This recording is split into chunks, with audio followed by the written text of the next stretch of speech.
Okay, this is day 200. This is part 5, and man, this is going to be a big one. So, let's go to a deuce and a quarter. Deuce and a quarter is a truck, a supply truck, an Army supply truck. The QuarterMaster. The QuarterMaster is in charge of that. Had a talk with Deep Uranium this morning, and he said, you know, the most important MOS, which is the military classification, specification, responsibility. I said, no, what's that? He goes, the QuarterMaster. You're right on the money with that QuarterMaster thing. He's the most important guy because he's not only controlling what goes out, he's also controlling what comes back. For instance, the bodies all come back from Afghanistan to Dover, Delaware base. That's near Wilmington. Well, very close to where Mark Lambert has his trucking, TLI trucking. TLI shipping as well goes there to Wilmington. Guess where those bodies have to go for forensic analysis? Guess where the doctors do the forensic analysis? I heard a doctor. I listened to the doctor from Bethesda Naval Hospital at the Magnitsky trial say right to my face. They looked at the different folks that died in Benghazi, and they came into Dover. They went down. Somebody had to ship them. I don't know if that was TLI dollar or not, but I do remember a case in Fort Bragg where they were using the unused parts of a soldier's body, the cavities of a soldier's body, to bring back drugs from Vietnam, Operation Duck Soup. I remember Jeffrey McDonald's whole family was wiped out when that story came out. So anyway, that's the QuarterMaster. The QuarterMaster is the most important person. If you wanted to run a drug ring inside the military, you would compromise all the generals and the admirals to use their Navy and use their Army, and you would definitely go after the QuarterMasters. You'd probably have your own special school for the QuarterMasters. You'd probably want to meet the QuarterMasters and let them know that they were special as well. That's where this whole idea of the Odin comes for. It's observe, detect, identify, and then neutralize. The 525. The 525 came out of Fort Bragg. Same place where we were having the stuff shipped in and out with the bodies in Vietnam. Same place Jeffrey McDonald's family was wiped out. 525. Anyway, they were Bagram Air Force Base. They were in charge of the bodies coming back from Bagram. Again, drugs in one direction, weapons in the other direction. Who knows? We'll follow it up. But speaking of that, now we're going to go to Florida a little bit because he's a QuarterMaster in Florida, remember, in Broward County, in this very tight space, tight circle. Now, I'm not talking about the shooter cruise. I'm not talking about that Nicholas cruise. Nicholas. I always mix up that middle name because it doesn't go. Nicholas is a Russian name, right? And then Cruz is a Spanish surname, so they don't quite go together. But Nicholas Jacob Cruz. Nicholas Jacob Cruz. Now, I'm not saying Nicholas Jacob Cruz is any way involved in drug business or anything like that. The one we're talking about that goes to this special school at Central Texas College here in Bethesda, Maryland. Bethesda, Maryland. Now, would they be the ones that would be responsible for getting the stuff out of the bodies and preparing the bodies? I don't know. But I know they're in the same place they do the forensic analysis. So anyway, I'm not sure that's what he did, but I'm just saying, if you had a similar set of folks down there at SOCOM, Southcom, you would be you would have an MOS, put it that way. The Doral Country Club, or Doral is where Southcom is based.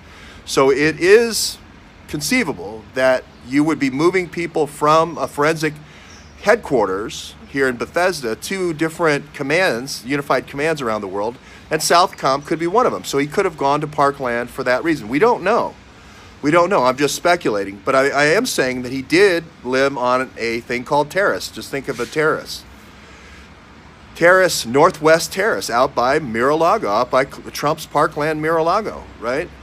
Now that terrace, 80th terrace, so think, I don't know, what's 80? 80 in French, you know, 420s, 420, I guess. It'd be easier to remember 420. I don't smoke marijuana, but 420, think of 80th Terrace, and then think of 6166. 6166 is where he lived.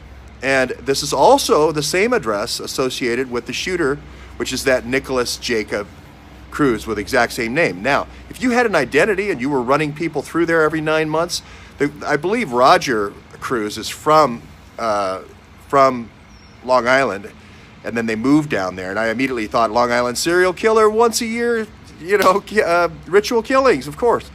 But I don't want to associate Rogers with that. But his mother, the shooter guy, his mother died of pneumonia, I think this last November, and then he just died.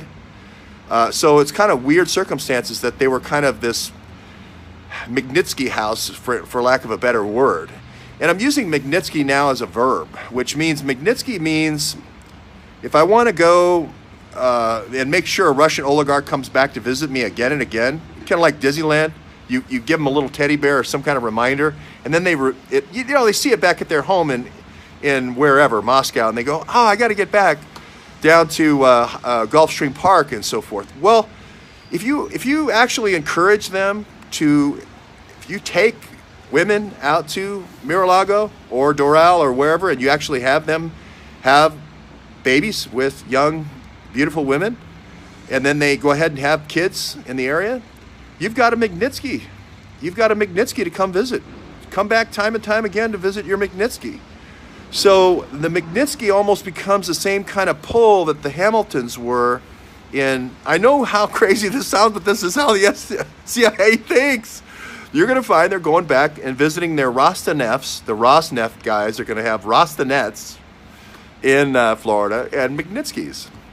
Magnitsky I'm using as a general verb, which is when you have a kid, go back and visit your Magnitsky. Why else is Sergey Millian buying all these condos in Trump Hollywood? Why else? And there's also Trump Towers. I think they call it the Sea Sands or the Sea Islands or something. It's very close there. Why are they buying all this stuff and stuffing all these people into Trump hotels? You know, and Sergey Millian's the one that's saying this. So I talked about a guy earlier today called Artmenko. And I said that they came up with this wacky plan called the Ukrainian peace plan. And it was a week before Mike Flynn's setup.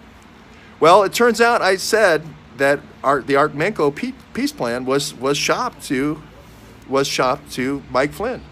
Well, if you don't say that in your indictment when you go to the FISA court, and you say, oh, by the way, we tried to entrap him a week before he had that little conversation behind the curtains with Andrew McCabe, you've withheld evidence that's exculpatory to him. So is that what Judge Sullivan's going to do? Judge Sullivan, where the case has been transferred, is my judge in my FBI case. So we'll see. This is getting good. So finally, I'm going to go to, it's a very car topic today. We had deuce and a quarter. We had QuarterMaster. We had mag wheels. We had Magnitsky. And now let's talk about our last one, which is Alpha Jola. Oh, sorry about that. Whoa. Alpha Jola is, Tavango has a funny video out about me. Makes me look way more important than I am. It makes me look like a combination of the most brave street reporter walking through Harlem by himself, the only white guy in Harlem, and Waters World walking through New York. I get stopped by this homeless guy and he wants money, and I'm like, hey man, I'm in the middle of a show. So, but it did remind me, because I was talking about Alpha Jola, and every day we take lifts here, task force and I, and it's West Africans every day. Some West African country, getting really good at our West African countries. I wonder why we stayed out here. Anyway, the Alpha Jola stole cars there in his ring of 22 guys, and he brought them down here, and then African diplomats then sent them home. And in the trunks were weapons. And every one of the different drivers we've talked to, there's conflicts going on in every one of those countries. There's separation talks or some kind of rebel activity. And the weapons are going in the trunks of those cars. This is the CIA's way. Alpha Jola is that ringleader. And if you don't believe that, just look at how he's continually gotten visas, even after he's committed all these crimes and been put away. So there you have it.